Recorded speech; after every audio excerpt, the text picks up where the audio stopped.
Hello, everyone. This week's leadership lesson is about navigating office or organization politics.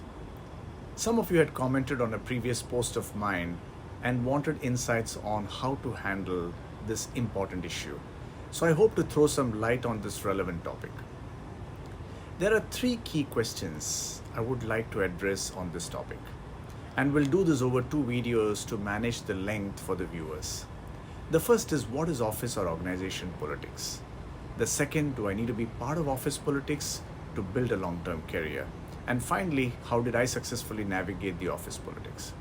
So let me start with the definition of what is office or organization politics. I looked up the definition in a dictionary. Office or organization politics is defined as the use of power and social networking within a workplace to achieve changes that benefit the organization or individuals within it. These are actions and behaviors involving competition for status or power in a workplace. We all know it exists in every organization because we are all human and have desires and needs.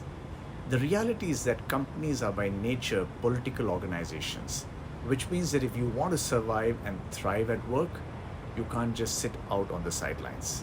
You have to see office politics as the art of influencing others so we can get stuff done at work.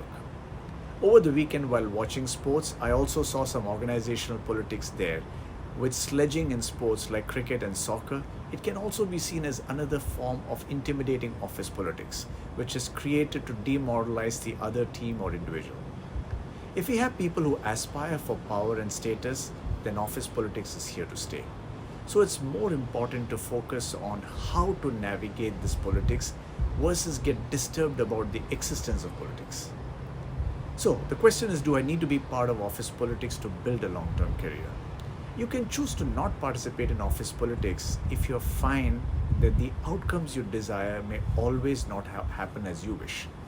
I see office politics as a sales call, albeit a prolonged sales call, wherein you must understand your customer and sell your viewpoint to a broader audience by influencing their thoughts. This is not easy, but is essential for success, as your success is interlinked to the collaboration, cooperation, and partnership of many other colleagues in an organization. If you want to make an impact in your own organization, like it or not, you're going to need to learn to play the game. That doesn't mean you have to play dirty, but you must figure how to influence those around you. It's important to understand why playing politics is so unavoidable. Work involves dealing with people, and people are, whether we like to admit it or not, emotional beings with conflicting wants, needs, and underlying unconscious biases and insecurities. Our relationships with our colleagues with whom we both collaborate and compete for promotions, for a coveted project, or for the boss's attention can be quite complex. I will address the question of how I navigated the office politics in the next leadership lesson, so watch out for the next video.